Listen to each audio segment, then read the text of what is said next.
The Trump administration said today that it would allow energy companies to drill for oil in nearly all the waters surrounding the continental United States. As William Brangham reports, it is a big shift to roll back even more of the Obama administration's environmental policies and to increase U.S. energy production. The announcement today made by Interior Secretary Ryan Zinke will now open roughly 100 million acres of offshore waters to oil exploration. These areas had been protected at the very tail end of the Obama administration, and they covered regions in the Pacific, the Atlantic, and the Gulf of Mexico.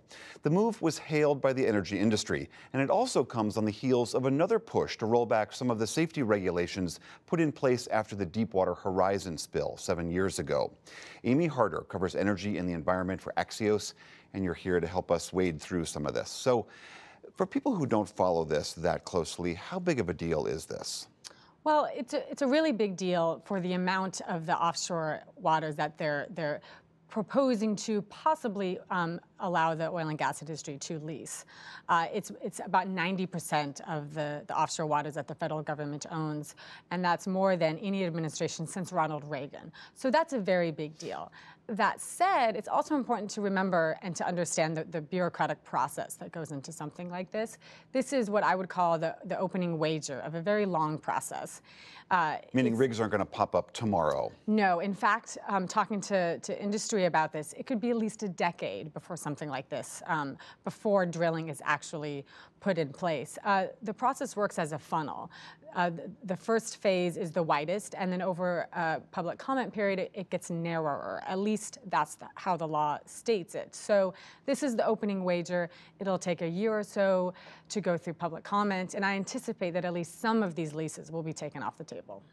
So we know some states love oil drilling, some states hate oil drilling. Does a state have any say in what happens on the waters off their particular shores? Well, that's what the public comment period is for. And so, of course, states like Texas and Louisiana are big fans of it. They get a cut of the revenue, which is helpful.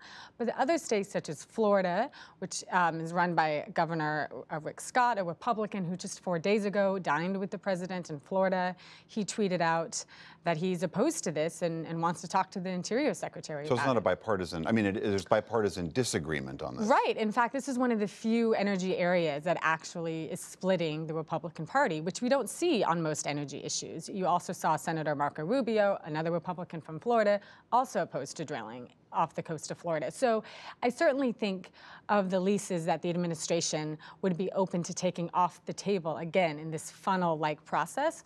Florida is a top candidate. You also have the Democratic governors across up and down the West Coast, California, Oregon, Washington, who are also very opposed to this. So I think it will be very difficult, even if technically and legally the administration can move forward, they still need the buy-in and the cooperation of these state governors.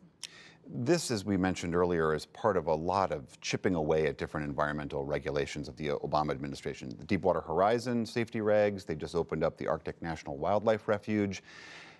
Is this just part of the process that the Trump administration is going to do? I mean, I think this is one of the things that people have pointed out. The Obama administration did a lot of these things in a non-legislative way, and now the Trump administration can undo them in the same fashion. Right. I mean, that's the plus and minus of doing work by executive action. I mean, we saw this across the board on the energy and climate change agenda. I mean, I spend most of my time talking to agencies and less of my time talking to Congress. We saw it also play out in the Paris climate deal.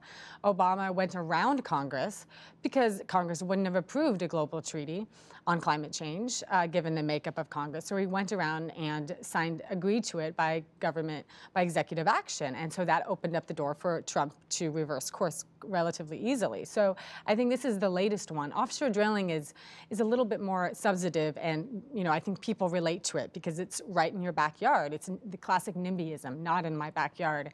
And that's why you're seeing— They love the energy, don't want it to be done right by them. Right, and I think you're seeing that with Governor Scott coming out in opposition and Rubio. Those are the two that are jumping out at me as the Republicans that I think will be leading this charge. All right, Amy Harder of Axios, thank you so much. Thanks for having me.